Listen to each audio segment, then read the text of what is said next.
Manba videoni bitta ko'ring, yurak-yuragingizgacha yetib boradi. Oyimni zudlik bilan operatsiya qilishimiz kerak ekan. Shuning uchun uyni sotishga majburman. Uyni sotsang birinchi qo'shningga ayt degan gap bor. Bo'ldi qo'shni. O'zimiz olamiz.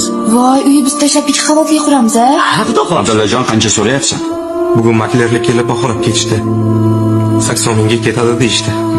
Lekin hozir operatsiyaga 30 ming juda ham zarur. Qo'shni, 30 ming bo'lsa hozir sanayman, dada. O'zimiz olamiz. Qani boy? Puling bormi? 30 ming olib chiqchi. Hozir, yur onasi. Mana qo'shni, xohlasangiz sanab oling. Lekin ertaga albatta Natashni borishimiz kerak. Abdulla, pulni ol. Oling.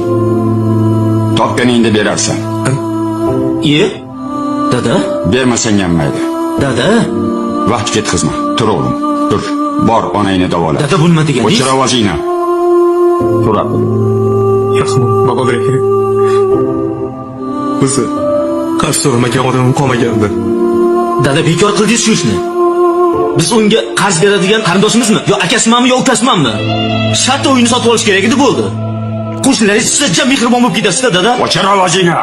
Boyvachcha, onang olamdan o'tganda birinchi bo'lib bel bog'lab yonimda turgan yigit shu edi. Xotiningni dardi tutganda sen safarda eding. Boring kasal bo'lganda kasalxonaga mana shu qo'shni olib bordi.